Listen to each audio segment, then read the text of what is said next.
Today's episode is brought to you by Aura Frames. Get yourself a great present for your family, your loved ones, so they can look at pictures of you. Also today, we're brought to you by ButcherBox. ButcherBox has got those meats ready for you. They want to deliver it to your home, and I'll tell you how. Now let's jump into this podcast. Hello, everybody. It's time for Ghost and Crendor. This is Crendor in the morning. In the morning. Broadcasting live. In 4-hour recording studio. Recording. Wake your ass up. It's the Crendor in the morning. Hello, everybody. Welcome to another episode of Guys and Crendor in the morning. Yeah. Yeah, I don't know why I did that early. I felt like we were like booping. We were gonna boop and bop, like boop and boop. I was just doing a fun little boop to start things off. That's what I'm saying. Right. Well, sometimes you gotta. Yeah. Sometimes you're boopity, sometimes you're doopity, sometimes you're doopity in the boopity. You sure do. How are you doing? I have a rant building inside of me. Oh boy. And I might do it. You know me, I do many podcasts. And I might have the same rant on every podcast I'm on. So I hit everyone with the exact same content because I'm so upset over it. You cover all the bases. Yeah, as you know, I'm not a fan of Netflix reality shows. No I think way. They are. I never knew that. You definitely knew that. I did know it, yeah. Yeah. I was being sarcastic. Oh, okay. I thought you were like, I didn't know. You never explained this to me. No. I think they all suck. They're all terrible. I'm not a fan of them. It feels like someone at Netflix said, we should do a reality show, but no one there actually was a producer of reality shows and didn't understand the core concept and conceit of why people watch. Yeah. And the newest one that, first off, for the record, I had like a melatonin pill or something because I was feeling all sore. And so I was suggested by one of our dear friends to get these like pills that when you work out a bunch, it like helps you sleep and like isn't just like a Tylenol PM, you know what I mean? Right. And so basically it just like helps you sleep and it like, you know, since you worked out that day, it'll sort of ease you down, baby. And I took one of those, but for some reason still couldn't sleep. So I was in a daze. Like I was clearly melatonin. I was in a daze. But I was like, well, maybe I'll watch something and fall asleep. So I put on the Netflix reality show Squid Game. Not the TV show, not the worldwide phenomenon. The Netflix reality show version of it. And initially I went in. Oh, trust me, it is. And I went in thinking, okay, well, I'll give this a watch and hopefully it'll suck and I'll just fall asleep. And so I ended up watching that night the entire season. Here's the thing, though. I cared so little about what was going on. I think I fast forwarded through 90% of the show and only watched the game moments because, and this is the downfall of this show and what I think they don't understand. The average contestants you would have on a game show like this, on a reality show, between 20 and 30, right? Like, that's the average. Right. This one started with 456 people. Oh, my God. I think it was 456. And the reason why is because each person was worth $10,000, I believe. And I think it was like $4 million, 4.56 million or something like that. I don't know. Doesn't matter. Why don't just do 100? Like, who cares? Because I don't know, dude. I don't know. It's it's already off to a terrible start. And the first thing they do is that game from the episode where it's like the little girl turns around and people get shot and stuff, right? Yeah. And so right away, there's the conceit that they are playing Squid Game.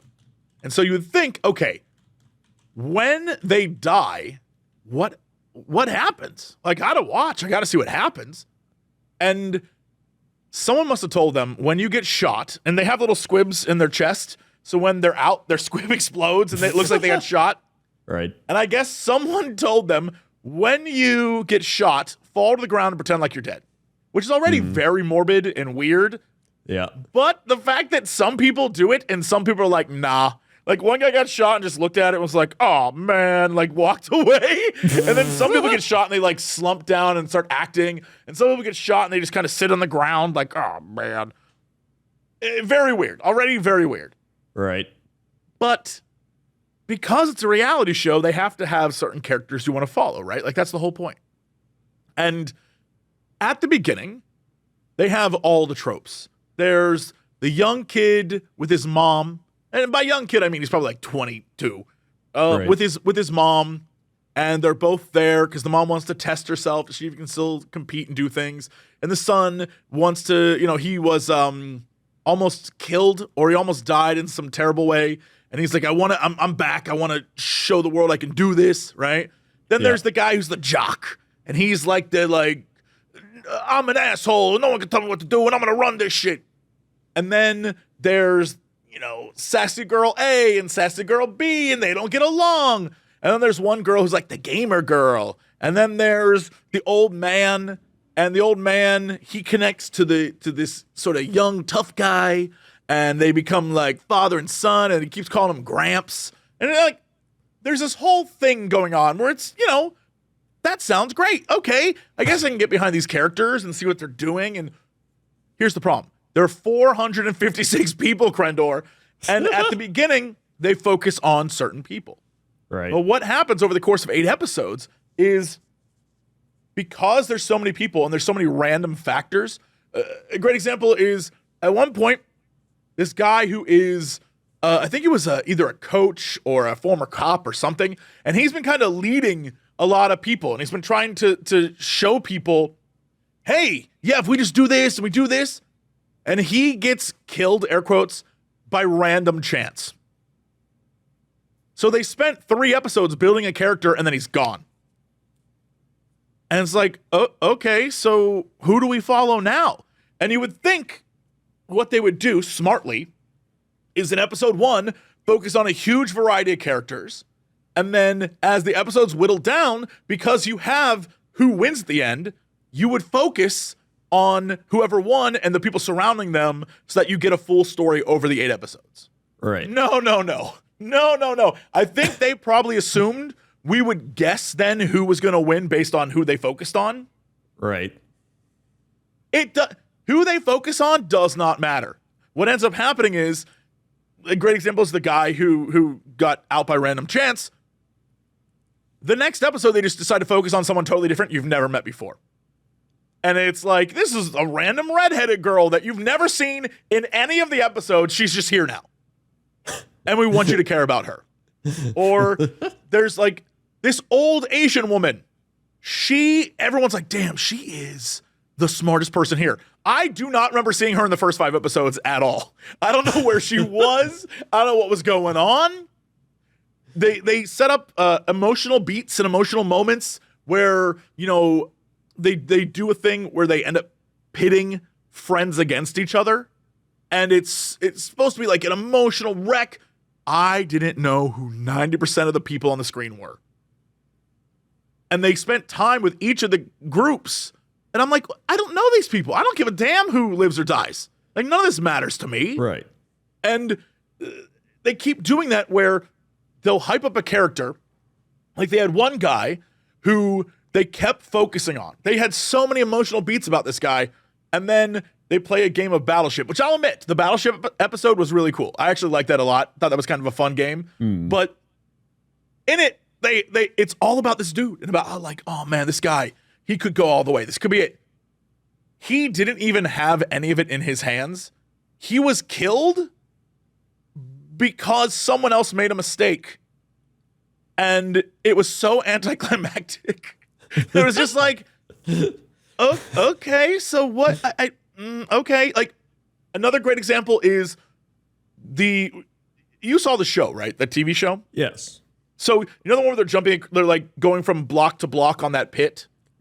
Oh, the glass? Yes, yeah. Yeah. So they do that, and the whole remaining group of people agree that if one person makes a choice, that 50-50, the person behind them has to then jump in front of them and make a 50-50 choice.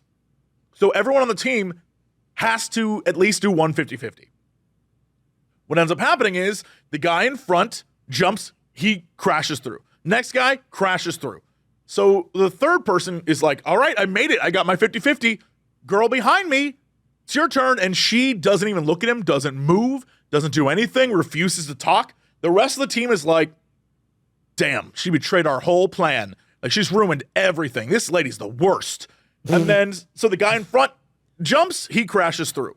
So this girl's like, man, I guess I'm in front now. She jumps, she's fine. And then she turns to the group like, all right, who's going to jump in front of me? Now, a normal group would be like, F you. You can't expect us to do the thing you wouldn't do. Right. But no, they all like, okay, and just do it. And I was outraged. It's like, wait, how? What? I don't understand. Meanwhile, there's one woman who was like, I hate her. I hate what she did. I hate her. And I'm like, okay, she's going to get her back. This is going to be amazing. Next episode, people are just like, man, she's so strong-willed. I can't believe she defied the whole plan. She's awesome. She's, you know what? I like her. And I'm like, wait, did I miss something?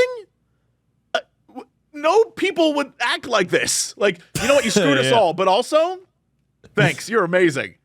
I couldn't believe it. I was like, wait, what? It was that kind of thing. We're just, and then at a certain point, all the characters I cared about were gone. And it was like, all right, well, here's new characters. Care about them. And I was like, I don't know this person. You've never once shown me this person before. The difference is, like, spoilers, skip ahead exactly 2 minutes. Everyone listening, if you don't want to hear this. I don't know who cares about spoilers. Yeah, I don't think anyone cares. But the person who wins wasn't, she reminded me of the dude from the very first season of Survivor, who's notorious for being an asshole. He was just an asshole to everyone. Everyone hated him, but he won because he played the game well. And she does the exact same thing, except here's the problem. When it comes to the guy who, Richard, I think his name was, the guy from the first season of Survivor, we saw him from moment one weasel his way through the entire process. You could follow the way he played everyone.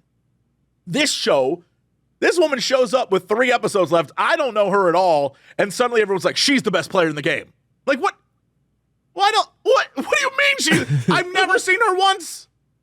And then they just really hype up the fact. It's an unbearable show to watch. It's truly, the games are fun. And to see people get really emotional for no reason. Like, there's times where they're like, everyone line up in groups of 8.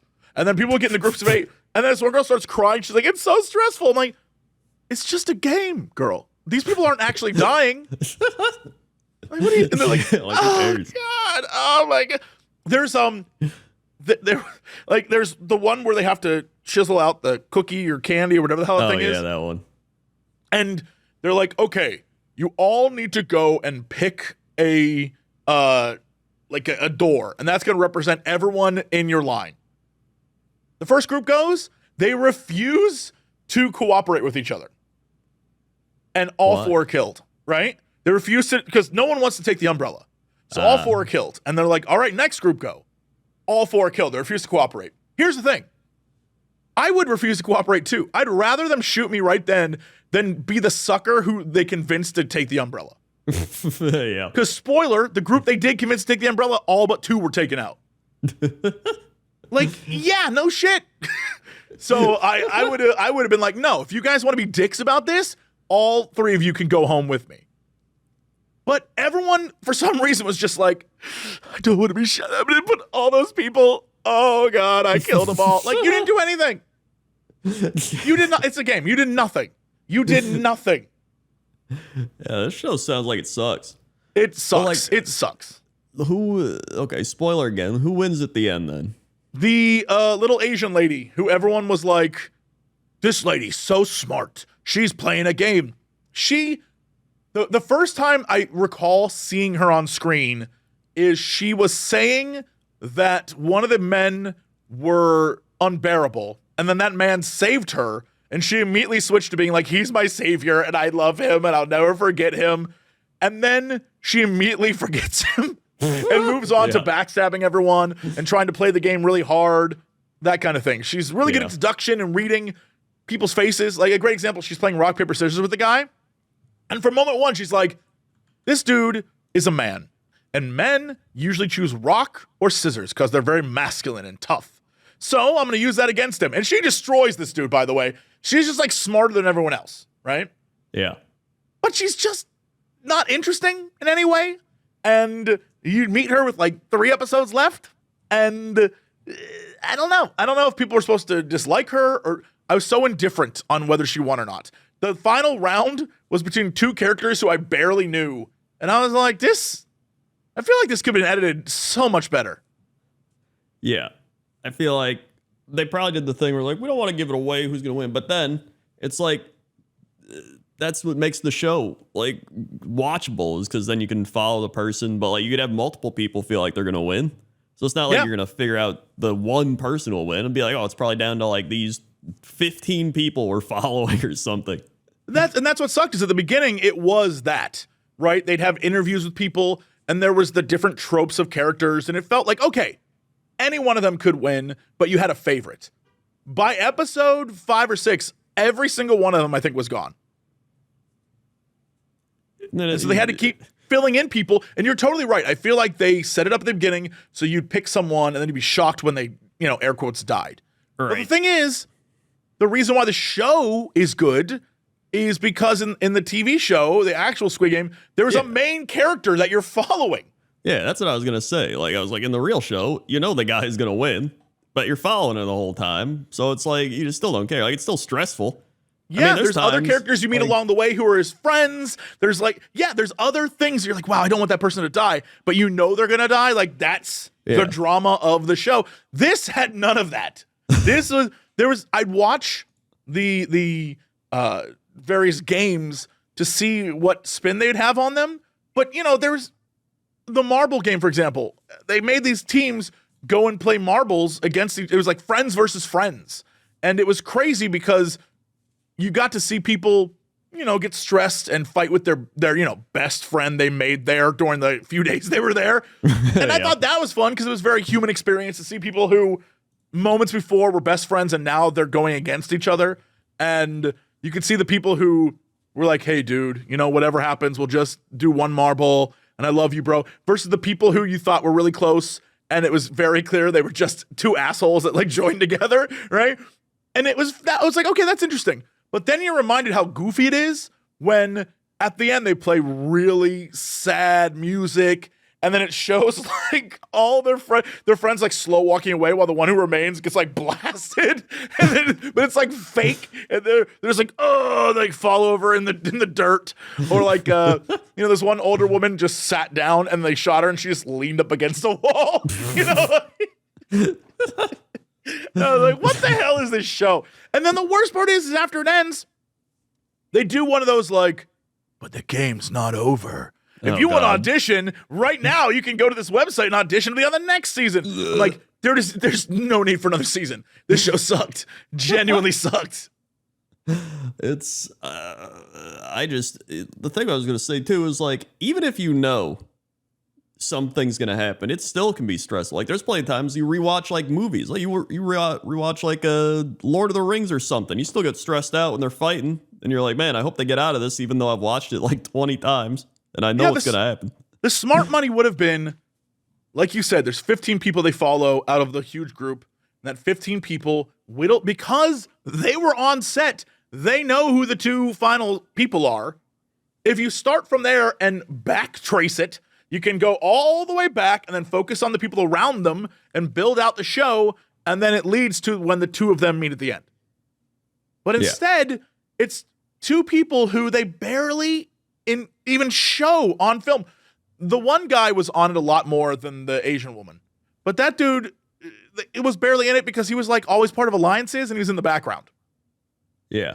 So you'd see him, he was clearly there, and it wasn't until later they tried to give them character. But by that point, I just didn't care because all the characters I did care about were gone. So I had 0 investment in the show. The last 3 episodes, I think, were maybe 2.5 hours long. And I watched about 20 minutes total of those 2.5 hours. I just fast forward through all of it to be like, okay. There's about 25 minutes of people talking and they're strategizing and nope. Moving forward. What is the game? And I'm sure in that bit that I skipped, they probably tried to introduce them. But come on. Like, that's stupid. Well, it's also, once you realize that people are just going to die that you're learning about, it's like, why do I even care about learning about these people? Because they're just going to die. Yeah. Right? Yeah. There was one woman who, in one episode, she's like, I'm very smart and I'm beautiful and men are afraid of beauty and smarts. And I thought, okay, that's going to be a thing that either helps her or hurts her, and we're going to find out. And as far as I remember, she just got out because of a weird, like, accident. Oh. Like, her strategizing, her planning, it didn't, like, she had a 50-50 shot and she lost. And that's it. It wasn't like people betrayed her and then, they took her out. I was like, oh, okay, cool. So the moral of the story is this show sucks. Yeah, no, it's a trash show. And I was upset with myself that I kept watching it because what ended up happening, like I said, I was kind of drowsy. But the first episode, I was like, this is so insane. I have to see what the next episode is. And I watched the next episode, and there was like 4 or 5 characters I actually really liked. And I was like, okay, let's see. Obviously, if they're focusing on them, they must be some of the, like, even the asshole, the dude who was like a former college football player who dropped out to be on this show, which is insane. And then what? Yes. And then one of the older characters went over to talk to him to determine if it was like all bluster and show or if he really was just a giant piece of shit. And she, like, to camera is just like, no, that's for show. He really has the biggest ego ever. And I was like, oh, I got to watch this guy. Because either he's going to win it all or go down in the worst, craziest way, right? Oh, yeah. So I'm like, all right, he's in my list of people I care about. And by the time we get to when he gets out, his getting out it's stressful, but not for the reasons of him failing. It's stressful because other people are failing and he's going to lose because of it. I see, yeah. And you're just like League of Legends. Yeah, and you're just like, wait a minute, time out. So this dude, who his entire thing is about how he loves to be in control, and if he can do anything about being in control, in the end, he loses control, and that's how he dies. And I'm like, okay, it's an interesting story you're telling, but it's not very fulfilling on a dramatic level. You know what I mean? Yeah. I wanted something better for that character you've created, because obviously this is reality TV. None of these people are the real versions of themselves. Oh, yeah. And I'm like, all right, well, then why make a character like that? Like, there was 450 some people you could have picked. Why pick him? And then that's it. And they did that with all these characters, and it made me so upset. I was like, did anyone plan this? Did anyone think, like, and maybe it could be because the people that won at the end of the day weren't that interesting? What did this show get on the ratings now? I'm curious. There are no ratings on Netflix as far as I'm aware. Wait, there's no rating? I just meant like on Oh, do people like it? Oh, there we go. know. It's got a 5.6 on IMDb and Out of a 10? 40 yeah. Yeah. And a 44% on Rotten Tomatoes. Yeah, that's pretty bad. Wait, the audience gave it 81? I mean, the audience might have, but I'm looking at the it got an audience rating, gave it a 2.1 according to what I'm looking at. Oh. Wait, is this? Maybe. No, this is definitely. What are you looking at? I went to Google and I typed in Squid Games The Challenge reviews. Oh, you're on Google reviews. Yeah, and some people are like, this is the raw essence of reality competition. And some people are just like this guy is pretty accurate. Netflix took an immensely successful story that captivated an entire globe, and then dragged it through the mud by making a steaming heap of garbage and labeling it under the same name. Yeah, participants, this guy says the same thing. He wanted people to root for.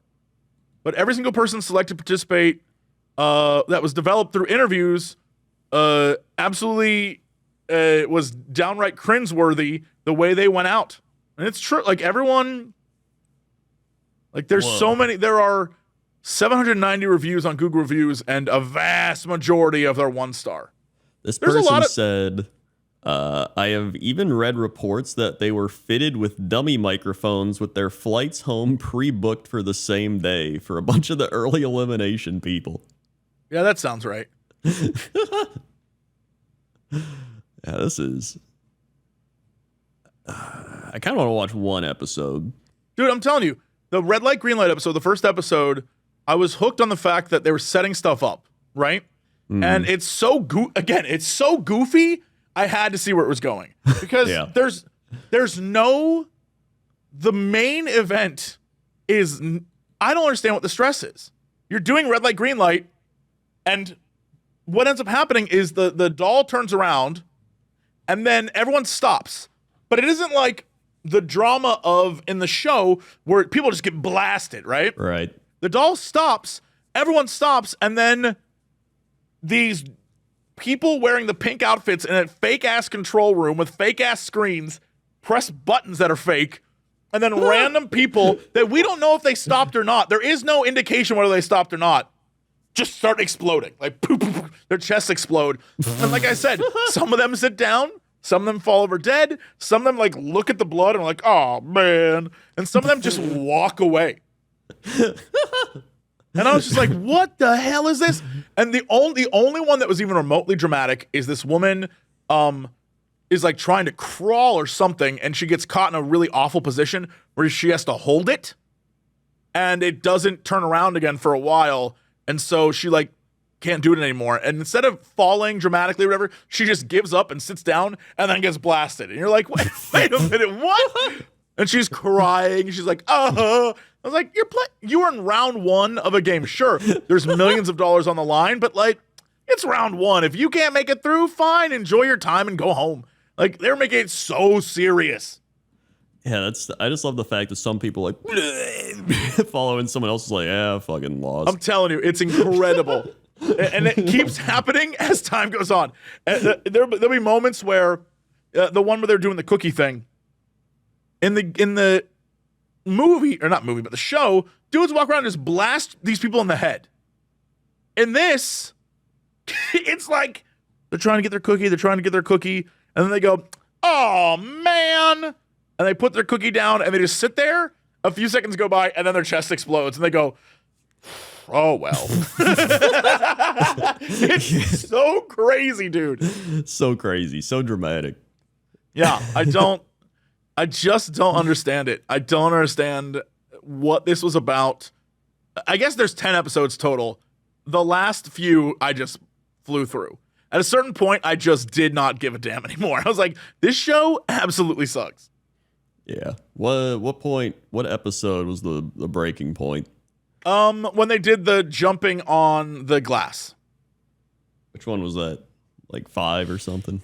I don't remember. It's 5 or 6. I think okay. No, I think it's 7. Because 6 was the marble game, and that's where they pitted friends against each other, and that was hilarious to me.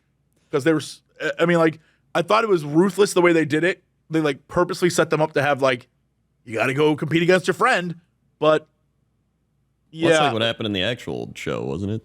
Yeah. It's just a weird.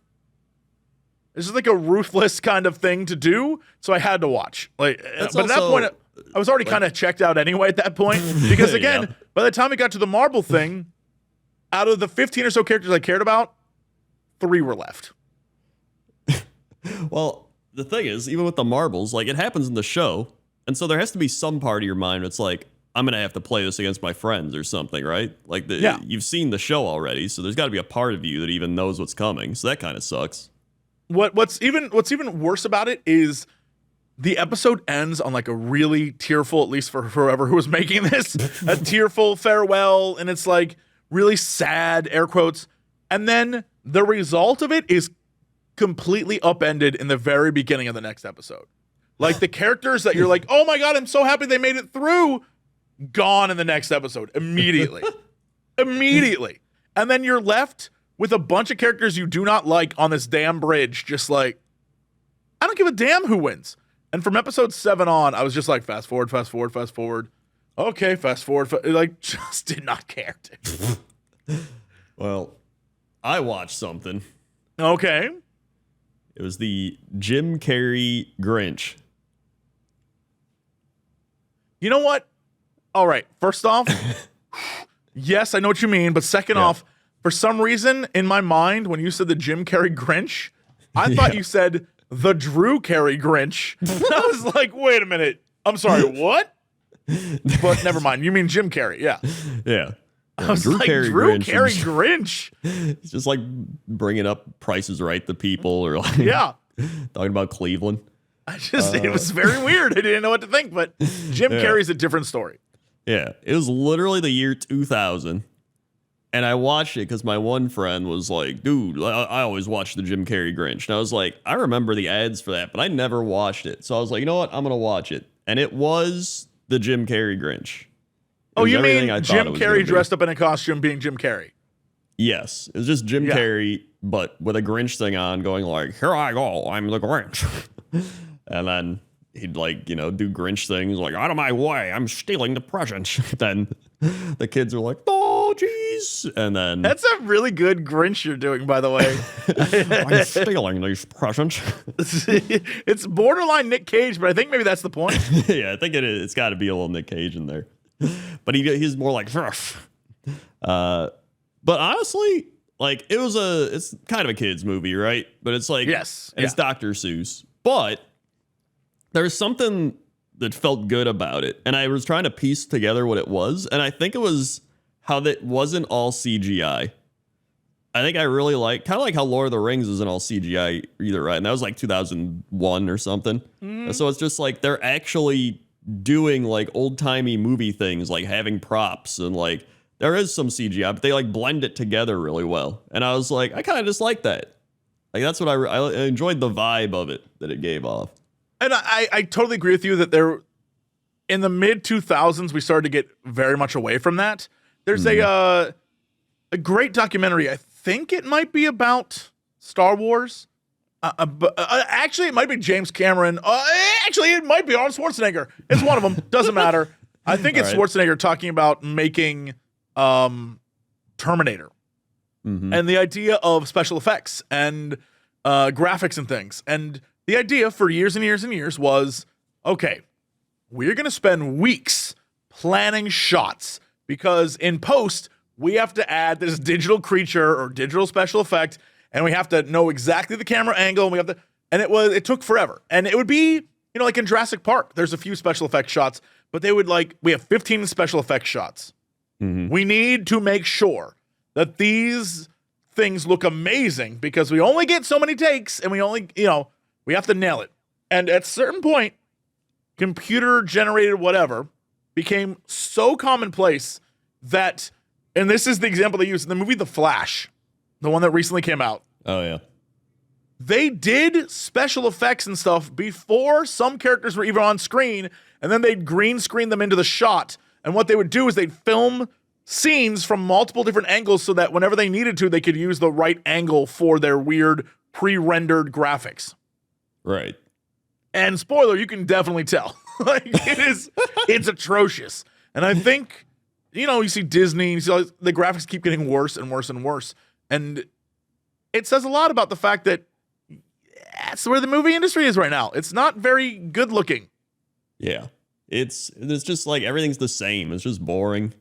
Yeah. It's just kind of bland. And it's like, it's just so much. It's like, maybe somebody will start trying to recreate that like early 2000s or like even just, pretty much any movie before that point, even of like actually having props and stuff.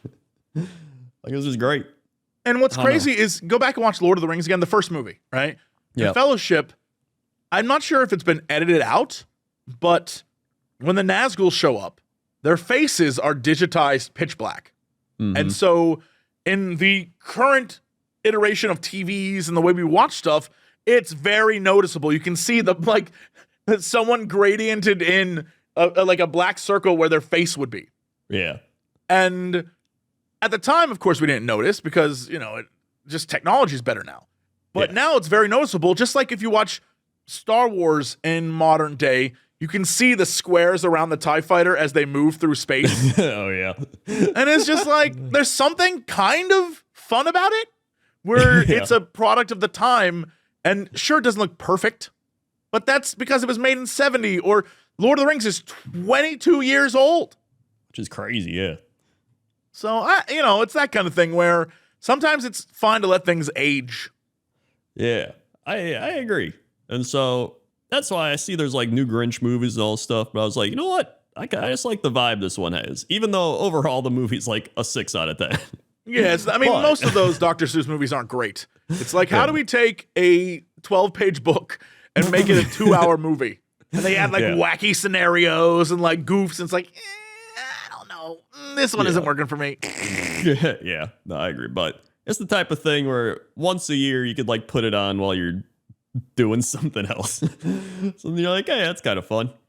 I'm shocked they didn't have the audacity to do some sort of Avengers crossover, because during the time period, Jim Carrey, Mike Myers was Cat in the Hat. Oh yeah, he's a cat Like- in the hat.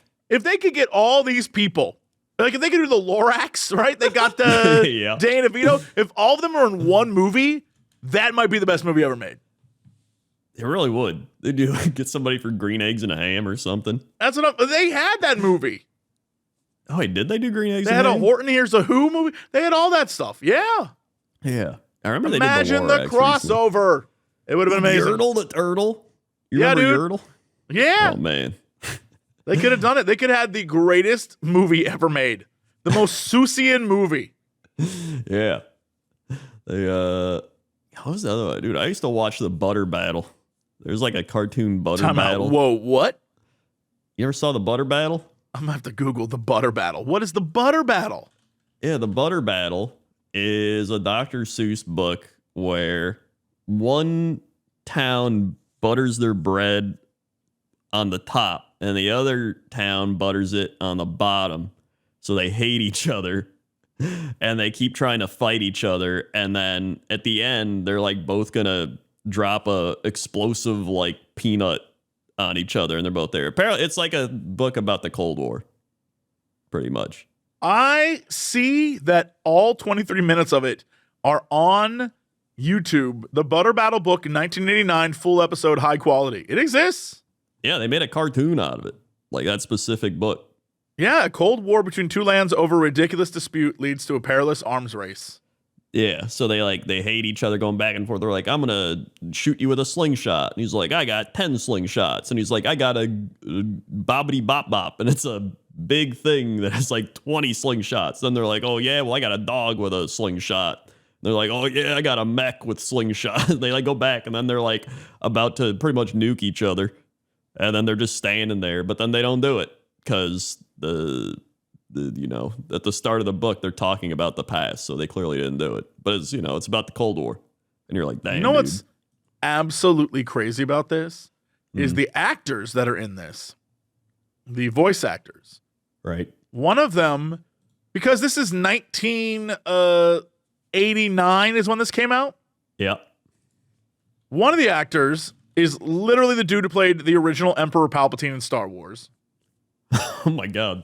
Yeah, one of the actors is from Kindergarten Cop. Wow. One of the actors who plays a character named Yuki Ann Sue is from Land Before Time. Wow. And then there's Chris Latta, who was, I think he's Cobra Commander in G.I. Joe, What the shit? which is absolutely crazy. And then famous Jim Cummings. It must have been one of his first jobs because he's listed as various ukes. Yeah, it's gotta be one of his first. If you're just like backup characters. But I mean, I guess it can't be because he's Winnie the Pooh. He's like all about, unless he became Winnie the Pooh later in life. Maybe? I don't know. Jim Cummings, That's a when good did you question. start acting? What? Boy, they don't. Filmography, here we go. 1988 was the first stuff. Yeah, look at that. So this was one of the first Wow. things. That's pretty crazy. Who would have thought he's in the Butter Battle? Hold on, wait, that's a lie. 1985. Nope, that's a lie. That's a lie. All right. He was in live action films in 1980. Oh. But it was something called Sultan and the Rock Star, and I don't think that's good. Yeah, I don't. Sultan and the Rockstar. That shit. He was in the Garbage Pail Kids movie. That's terrible. He was in. Okay, yeah. So I guess late 80s is when his career really took off, because in 88 he was bullet number 2 in Who Framed Roger Rabbit. Bullet number 2. That's barely a title. You're not even bullet number 1. You're bullet number 2. Yeah. Because it looks like his first big show was at Gummy Bears, where he played Zummy Gummy and Chummy Gummy. But that's only season 6 onward, because it originally was voiced by another guy. And then he did a bunch of additional voices and things. And it wasn't for a while. Jim Cummings had a whole comeuppance. Yeah, he didn't become Winnie the Pooh till 1988. Wow. And that's kind of what he's known for. And then now he's in everything. That's actually pretty crazy. Look at that. Learn something new every day. If you don't know who Jim Cummings is, imagine one of your favorite cartoon characters. That's just him. I promise you. Yeah. Oh my God. I forgot. I got to rant about this before I forget again. He's also Pete. Use the map, goof. Yeah, he's great. Sorry. That's anyway. Great. I need to rant about this. Here's my rant. Okay. Right? Hit me. I've ranted about this in the past. I don't know how long ago it was, but I have to do it again. So as the days get darker outside because of daylight dumb time, and just nature doing its thing, but we now have more headlights, and I am about to go crazy over the amount of insanely bright headlights again. Do you get this? Are there LA headlights where they're LA has cars that are full, that are all lights, dude. So yeah, LA, there's a woman who rides around our neighborhood on a little scooter, and she's covered in fairy paraphernalia and wings, and she has glitter that flows off her and bubbles that pop out. Trust me, lights are the least of my problems. All right, yeah, you got plenty of problems, but there are headlights. Or I swear to God, if somebody's behind you, you can't even look in your rearview mirror, because it's like they're seeing into the fourth dimension. It's like a military grade spotlight, like they're hunting for somebody that just got out of prison, like they broke out. I swear to God, it's so bright, and it sucks because if somebody's coming from the other side, you can't even. They'll have their brights on. I'm like, is this person even turning? And they have their turn signal at normal levels. It's like bloop bloop bloop, but you can't see the turn signal because if you look at their headlights, you're blind. Do you have the same problem that I had in Ohio, where there's also the redneckification of it, where it's a pickup truck with bright lights, but then they have 7 bright lights on the top of the truck too, and all of those are on for some damn reason, and you're like, "Come, I'm just driving. What do you? It's not that dark out. What are you trying to do?"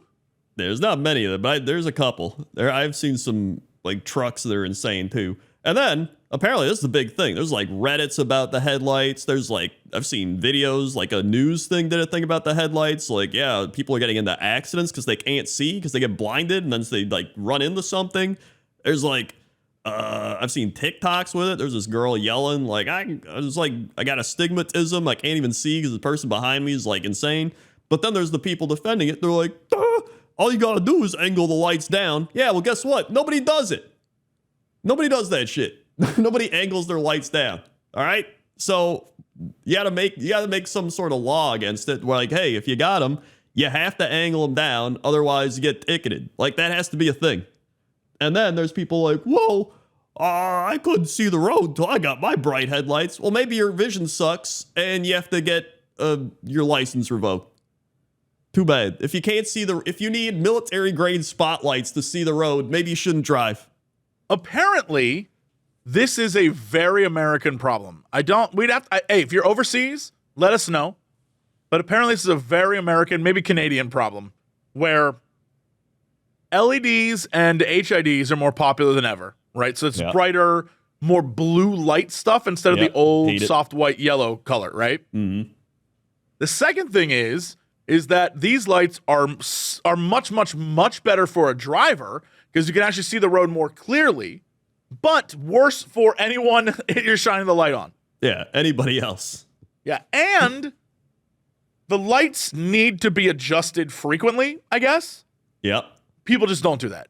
Yeah, they're And not then doing that shit. the biggest thing that's why I think it's an Americanish problem is these lights, because, they're on newer cars. The majority of new cars being purchased in the United States are big, tall trucks and SUVs.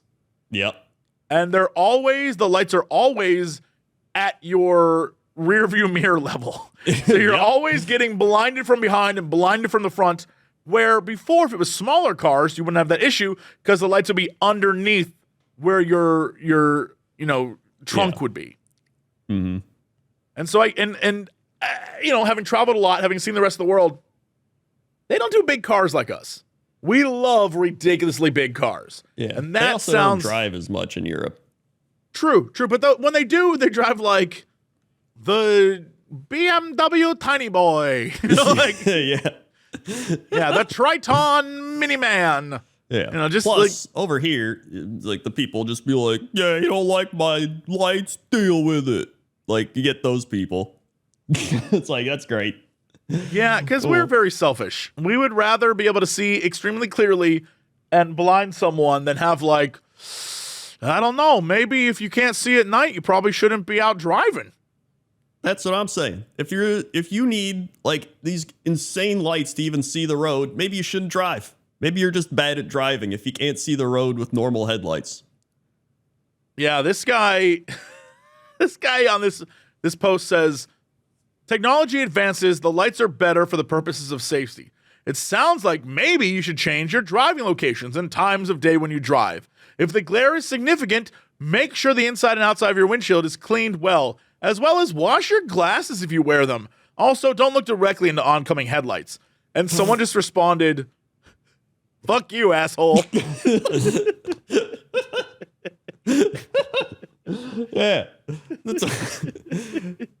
It's so, God, I hate it. Like, it's the people that are just like, yeah, you know what? I want them, so deal with it. Like, no, fuck you, idiot.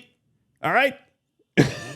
I hate it. And it's gotten worse. I think that's what's bothering me now. At first, it'd be like, there's one person there and then whatever. But then, now it's just like so many cars have it, because I guess there's more new cars with it and bigger cars. And it's just, I can't stand it.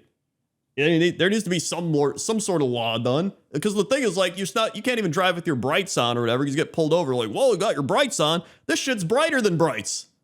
So why is it not illegal? It's so stupid. Yeah, a lot of these posts also are people looking, how do I get even brighter headlights? Yeah, like, what are they trying to do? Like, like I said, it's like they're tracking down prisoners at the fucking on an island, Alcatraz or some shit. Like, what are they looking for? They can't see the road? Yeah, they have a thing here that says in California, lights cannot exceed 2,513 lumens, whatever that equals. Right. But then people are like, how do I skirt this and get between 5,000 and 6,000? Like, are you kidding me? Yeah, like, what are they doing? Why do you need that? Like, maybe if you live out in, like, the wilderness, but you don't live in the wilderness because you're using this shit, like, in the city. Like, what? It's like when you see those all around. It's like when you see those videos of dudes with high intensity flashlights where when they focus it, it goes like for like 12 miles down the road. And it's like, bro, you do not need that ever. Yeah. What do you are not in a situation you will ever need that. Yeah. I hate it. It's probably my biggest, like, pet peeve right now. Well, you know what I don't hate? Yes. Butcher Box. Whoa. Butcher Box is the best way to get tasty, stress-free holiday seasonal fun with high-quality protein delivered straight to your door. If you're wondering, Jesse, how much fun can a box of meat be? Have you ever eaten meat before? That can be a lot of fun, especially with free gifts. We're talking 100% grass-fed beef, free-range organic chicken, pork-raised crate-free, wild-caught seafood, no antibiotics, no added hormones, none of that stuff. So you can feel right about what you're putting in your body. It's delivered right to your doorstep, free shipping, as always. It's incredibly high quality. The value is amazing. There's membership deals if that's your vibe. They have recipe inspirations, guides, hacks, tips, anything you could want. As someone who uses ButcherBox, I have a freezer right now just ready to go. The other day, I made a steak, delicious. I did a just simple like salt, pepper, but also a little garlic rub on that bad boy. Oh yeah. And threw that in. It was great. It was delicious. I made a baked potato. I had steak and potatoes like our forefathers. It was lovely. Man. And one of the best things about ButcherBox is this holiday season, instead of giving gifts to your friends, get a gift for yourself. ButcherBox is here to give you something you're going to love year round. Because if you sign up at butcherbox.com/Cox and use code Cox, you get free chicken wings for a year. That's 3 pounds of free-range organic chicken wings in every order for a year when you sign up with butcherbox.com/Cox and use code Cox.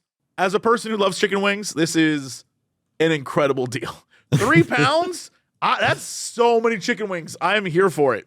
That's a lot of chicken wings.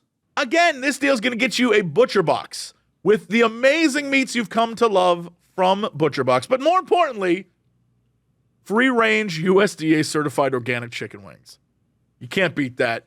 For a limited time, get it right now. If you're a new member, sign up over at butcherbox.com/Cox.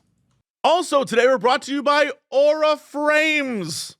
It's so awesome that the world we're in is so connected, and it's easy to take a photo and send it to a friend and, share your life. But it's all on your phone, and it's like, a little tiny screen, and it feels, I don't know, impersonal to just upload it up to social media, especially around the holidays, right? That's why Aura is here to give you something unique and new and fun, especially in your home or a relative's home. Aura frames are digital picture frames. You can preload pictures with old memories, and the best part is you can update it real time with the Aura app. So you can, for example, give it to Nana, give it to Grandpa, and they will have a digital frame with pictures from the last, I don't know, however long you want to put the pictures on there for, 20, 30, 40, 50 years, who knows? But the best part is, if you go out and say, do something fun, you can auto send that picture to the frame and it will update within seconds. And they'll have another picture of you there. I think that's very, very cute and super fun. And, it's the reason why it was named the #1 digital frame by Wirecutter, The Strategist, and Wired. I know that I have an Aura frame. I love it to death. I have one that sits on a desk.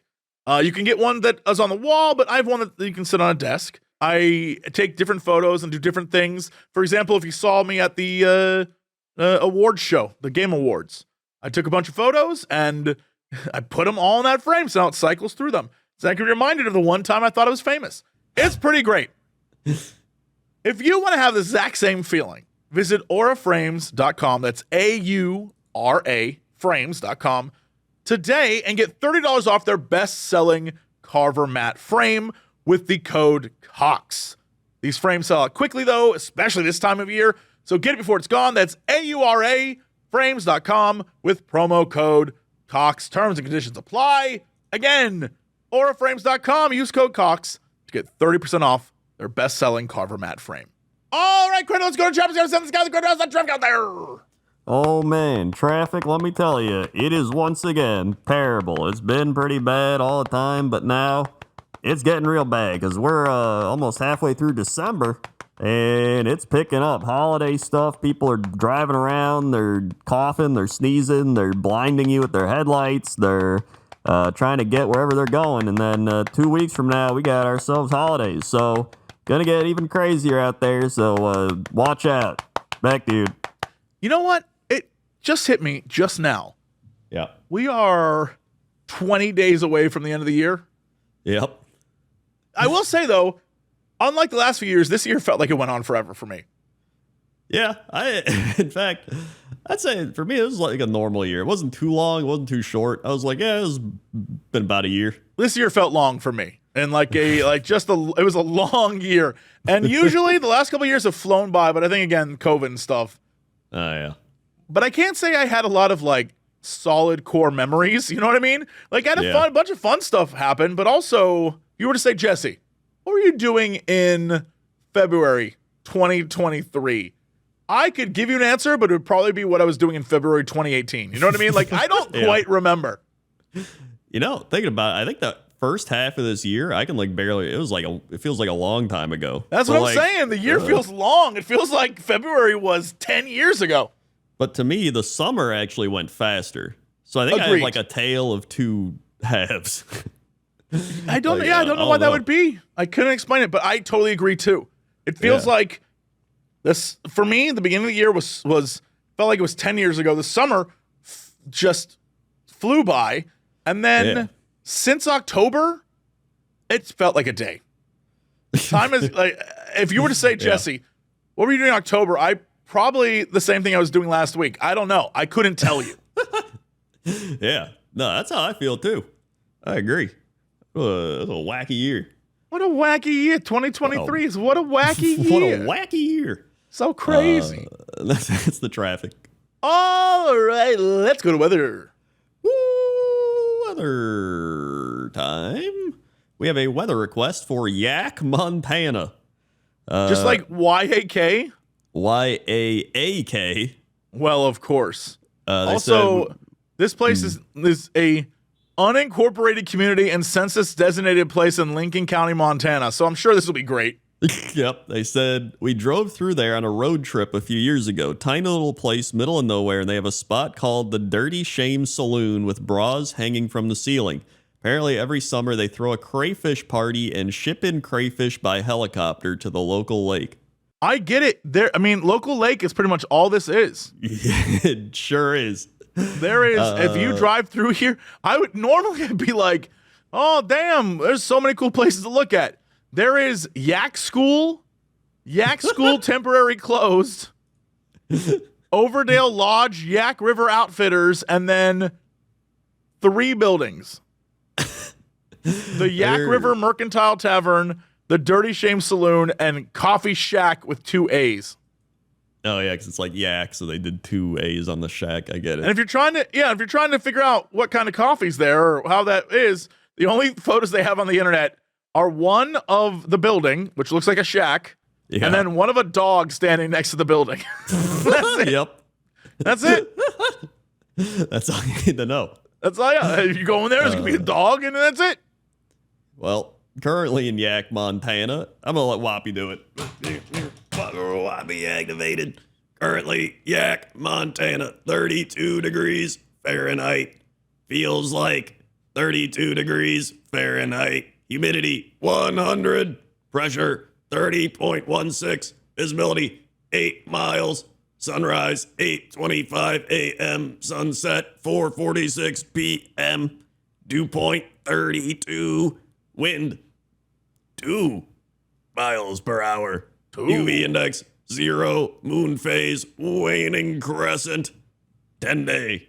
Sunday night. Snow showers. Chance of snow 50%. Winds light and variable. Monday 37. Cloudy. Tuesday 36. Cloudy. Wednesday 37. Partly cloudy. Thursday 37. AM snow.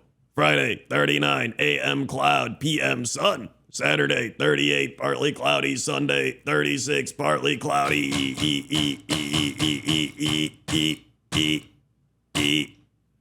He sounds fine. He sounds okay. Yeah, he's fine. I was for a minute confused because the Dirty Shame Saloon is across the street from another bar. The only 2 things here are 2 bars, and then one's, I guess, a convenience store. But I suppose there's a lot of live bands that play here, but I don't know where people come from to watch these bands. I don't know. Maybe from various parts of Montana. I guess. I don't know. I don't know. I do know that the Dirty Shame Saloon, well, they have the boils and whatnot. If you scroll down far enough, first off, there's a dude at a rock concert if you scroll down far enough in this video, there's the Dirty Shame Saloon and there's like a band playing, and the viewership is 1 confused old man at a table, 1 guy throwing up the horns by himself, 2 girls dancing with each other, and then a woman and her baby. That's the audience, which I love. But directly under that is what appears to be the greasiest, dirtiest burger and fries I've ever seen, and I'm not gonna lie, I'd eat the hell out of that. Oh yeah, I see that. That does look good. Yeah, dude, that looks delicious. That looks like a burger your uncle made on the grill, and he like left it on a little too long, so he covered it in cheese just to hide it. And then he's like, yeah, I made these potatoes, but like I didn't clean them or nothing. Yeah, I'd eat the hell out of that. But also, if you scroll down far enough, you can see the lady behind the bar kind of looks like every Midwestern lady who works at a bar who's like over 40. They're just like, I don't know what I'm doing anymore. Here comes Frank again. They got Sasquatch warnings. Oh yeah, I see that. This is great. I love this. I will say, I don't know that you or I could roll into here. No, I don't think so. Unless you're Sasquatch. There's also photos of like families standing in the mountains, and it looks beautiful. But then like cut to a bunch of people who just definitely have the same vibe of like, there's only one man who can take back our country, save us all from terrorism. Sasquatch. Some say he'll arrive on the 5th day of the 4th year. Sasquatch is the only one who can help us.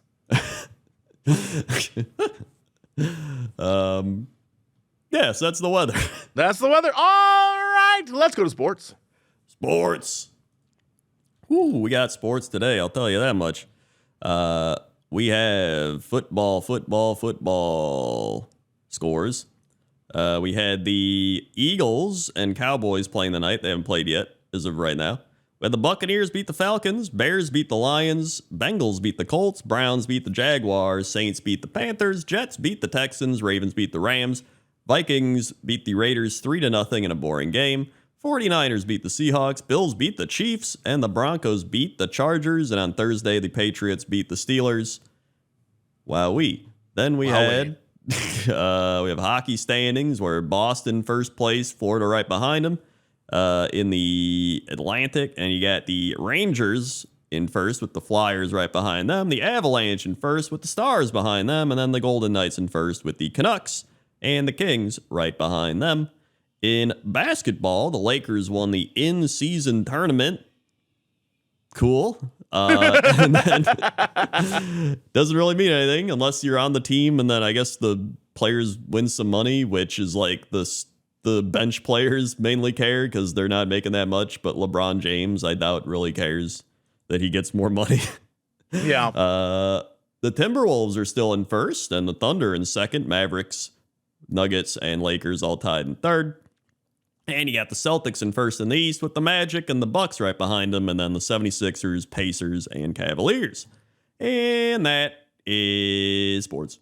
Oh, wait, also, I forgot to mention the big baseball news, which is super insane baseball player Shohei Ohtani signed with the Dodgers for 10 years for $700 million. Ooh, hey, I can go see those, so that's pretty cool. You could. He actually was on the Angels, still in LA, but he left them to go to the Dodgers because the Dodgers actually are a better team. I mean, that's true. And they gave him $700 million. So, that's sports. Okay. What's our fact of the day? Fact of the day.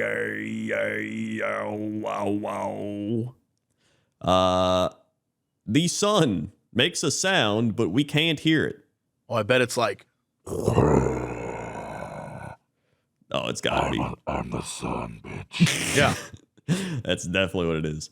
It says in the form of pressure waves, the sun does make a sound. The wavelength of the pressure waves from the sun is measured in hundreds of miles, however, meaning they are far beyond the range of human hearing.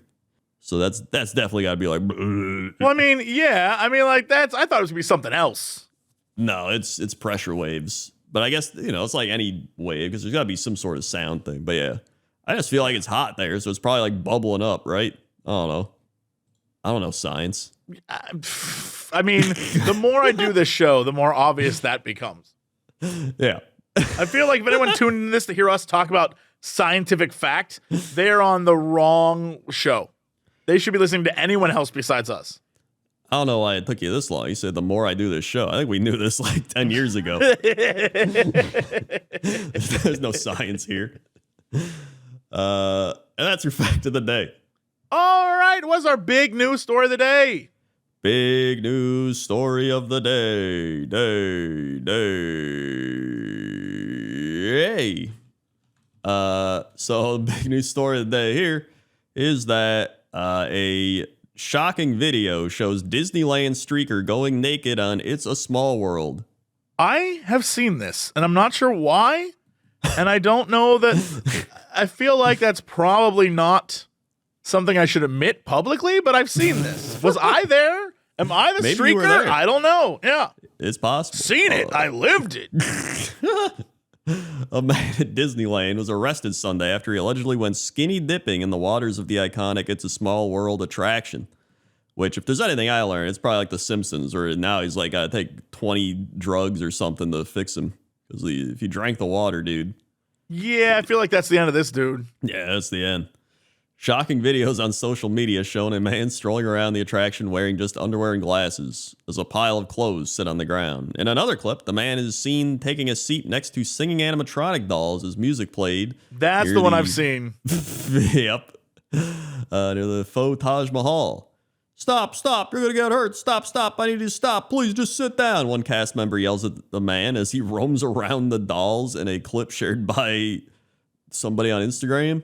Another Instagram user wrote that the man pushed the boat behind them while they were on the ride. Dude, how many drugs was this guy on already? He had to be something. We were stuck on the ride for about an hour and 15 minutes. But how did he get the drugs if he's at Disney? Did he bring him in? Oh, he probably took him before he went in. That's what I'm saying. He took him before and then he went to Well, I mean, that's on him though. That's what I'm saying. It's on him. Yeah. Yeah. We were stuck on the ride for an hour and 15 minutes. Thankfully, we are safe and we got off safely. A different set of not safe for work clips shows the man completely naked jumping into the water on the boat ride before he's carried away by security. Idiot in front of all these kids, one person tells the man as he's dragged out of Disneyland. Other theme park guests booed and yelled moron at the man as he stood in the nude near the ride. They made that man stand there? You would think they'd have some sort of thing to cover him with. Yeah, you can't tell me they were like, get him off the ride. What do we do with him? I don't know. Leave him standing here for a minute. Put him in the suit. They just bring out like some random Disney suit. It's like, put him in there. Yeah, if someone dies at Disney, they disappear you instantly. Yeah. 100%. They're telling me they were just like, what do we do with this guy? I don't know. Let him sit around naked for a little bit. Yeah, let's just like vaporize him. Bring out the ghost of Walt Disney. Vaporize him. Get some clothes on, someone yelled as children heard in the background. Anaheim police arrested a 26-year-old man on suspicion of indecent exposure and being under the influence of a controlled substance, and they were taken to the hospital as precaution. Officials with theme park told that the man got off the ride while it was operating, and employees brought the attraction to a stop while they were made aware of the situation. The streaking incident, which occurred Sunday afternoon, led to a shutdown of It's a Small World for an hour. Dude, that's pretty good. It was only an hour. They got that thing up and going again. Should have been longer. It's a small world. They should have been like, shut it down indefinitely. Yeah. And Disneyland was trending following the incident. So that's it. Some dude took drugs and then streaked around Disneyland, and now he's going to jail, probably. Yep, that sounds correct. Disney jail's a real thing. Because there are no police at Disneyland. No. It's straight up like you go to Disney jail. That's like Mickey Mouse comes out. It's probably on par with like the Russian prison. You know? You thought you could stroll around nude, did you? You're going to be making my merchandise for quite some time. It's like, let's see how you like working in the nude, you son of a bitch. It's like, I just like to, by Miranda rights, he's just like, oh, there's no rights around here. We're our own country. Oh, Pluto, you'll never see the light of day again. Gosh, the whip has been used on someone else. All right, bring out the flog. Oh, no. It's just like Daffy Duck or something. That's not even Looney Tunes. Like a Donald Duck comes out. He's like, starts flogging him. It's like, I can't understand you. What are you saying? What do you want me to do? What? I don't know what you mean. They just take him to like some super underground place. They're just like people crawling out of there. Like, I've been here for 45 years. Whatever Donald says, do it, or he'll just beat you. Just do it. I don't know what he's saying. They're like, you'll learn in time. How did you get out? Get him out. I'm gonna drag you back into your sail. Oh, yuck. Please, my stomach. It's deteriorating. I haven't eaten a meal in 4 days. It's gonna be another 4 if you keep that up. Yuck. He's in for a rough one. Yeah, guys, we'll never see that guy again. Yeah. But they will have a brand new set of pins out soon. That's true. That's your big news story of the day. All right. That's it for us. Thanks so much for listening or watching or however doing this podcast. Crendor, hit him with the socials. Socials, man. We got youtube.com/Cox and Crendor podcast. You can listen to all the podcasts over there. It's all playlists for years. You got stuff. You can comment your weather requests. You can do whatever. We also got youtube.com/Cox and Crendor. That's where all the animations are. We also have Spotify, iTunes, SoundCloud. We're all over. We also have our main stuff. We got youtube.com/Jesse Cox. Go watch the Geekender thing where I'm on it. And then everyone's laughing at my Baldur's Gate. True. Yeah, then you can go to youtube.com/Crendor. Watch my pointless top 10s. Just put up a new one. Also, go to Twitter, Jesse Cox, Twitter, Crendor, Twitch, Jesse Cox, Twitch, Crendor, TikTok, Jesse Cox, TikTok, Crendor. Still going with the Starburst. There's other stuff. But remember, Yep. as always, to be continued. That was a weird one.